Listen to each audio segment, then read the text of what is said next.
মধ্যপ্রাচ্যের উত্তপ্ত পরিস্থিতির মধ্যেই নতুন সামরিক জোট গড়েছে মুসলিম বিশ্বের তিন প্রভাবশালী দেশ সৌদি আরব, তুরস্ক ও পাকিস্তান। সৌদি আরবের পবিত্র নগরী মক্কায় অনুষ্ঠিত শীর্ষ বৈঠকে মক্কা যৌথ প্রতিরক্ষা চুক্তিতে সই করেন সৌদি যুবরাজ মোহাম্মদ বিন সালমান, তুরস্কের প্রেসিডেন্ট রিসেপ তাইয়েফ এরদোয়ান ও পাকিস্তানের প্রধানমন্ত্রী শাহবাজ শরীফ। প্রায় এক বছর ধরে আলোচনার পর চূড়ান্ত হয় এই চুক্তি।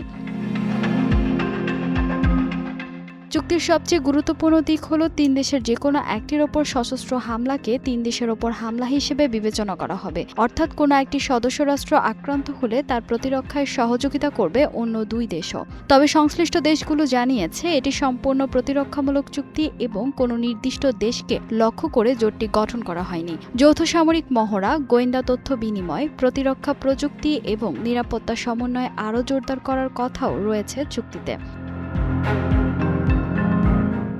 ইরান ইসরায়েল সংঘাত ও মধ্যপ্রাচ্যের দীর্ঘদিনের অস্থিরতার মধ্যেই এই জোট গঠনকে তাৎপর্যপূর্ণ হিসেবে দেখা হচ্ছে, বিশেষ করে উপসাগরীয় অঞ্চলের নিরাপত্তা, ক্ষেপণাস্ত্র হামলা এবং হরমুজ প্রণালীতে জাহাজ চলাচল নিয়ে উদ্বেগের মধ্যে সৌদি আরব সহ অন্যান্য দেশগুলো নতুন নিরাপত্তা কাঠামোর প্রয়োজনীয়তা অনুভব করছে। বিশ্লেষকদের মতে এই জোটের মাধ্যমে আঞ্চলিক নিরাপত্তায় বাইরের শক্তির ওপর নির্ভরতা কমিয়ে নিজেদের মধ্যে সমন্বিত প্রতিরক্ষা ব্যবস্থা গড়ে তোলার ইঙ্গিত মিলছে। সামরিক সক্ষমতার দিক থেকেও জোটটি গুরুত্বপূর্ণ। তুরস্ক ন্যাটোর অন্যতম বড় সামরিক শক্তি, সৌদি আরব মধ্যপ্রাচ্যের অন্যতম প্রভাবশালী অর্থনৈতিক ও জ্বালানি শক্তি, আর পাকিস্তান বিশ্বের পারমাণবিক অস্ত্রধারী মুসলিম রাষ্ট্র।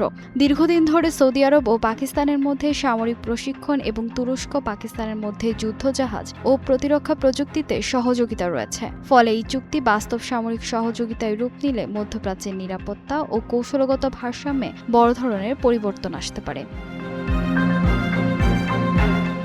ফাহিমা সুরভি, নিউজ ডেস্ক, গ্লোবাল টেলিভিশন।